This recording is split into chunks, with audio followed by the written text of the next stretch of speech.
It's always helpful to have a lot of fishing line in your boat because some fish can break it, or you can snag a long log on the bottom of the lake, which I'm guilty for. In this week's Fishing Tips, Paul Nelson shows you what type of fishing lines are out there and when to use them. This week we're going to talk about fishing line.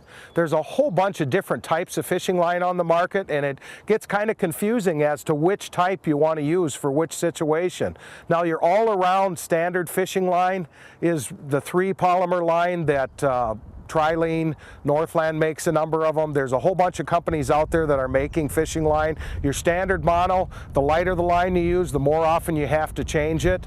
Now there's some companies that make a super mono, which is actually 4 polymers together in there. That one has a little bit longer life, but again, it's mono, so the lighter pound test you're using, the more you have to change it. The heavier, you can leave it for longer. Now there's also fluorocarbon line, which you hear. Now some lines are coated with fluorocarbon. That's another step up from your standard line. And then there's also 100% pure fluorocarbon.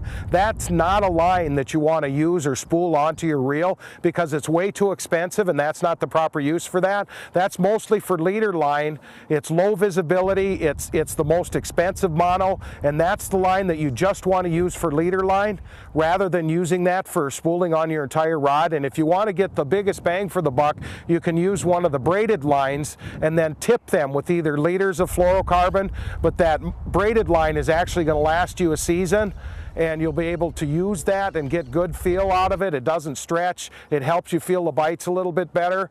So if you're gonna go all season long, use with your line, use a braided line. Otherwise, change your mono using a standard mono and use the 100% fluorocarbon for leader line. This has been the Fishing Tip of the Week, and I'm Paul Nelson from the Bemidji Area Lakes Guide Service. If you've enjoyed this segment of Lakeland News, please consider making a tax-deductible contribution to Lakeland Public Television.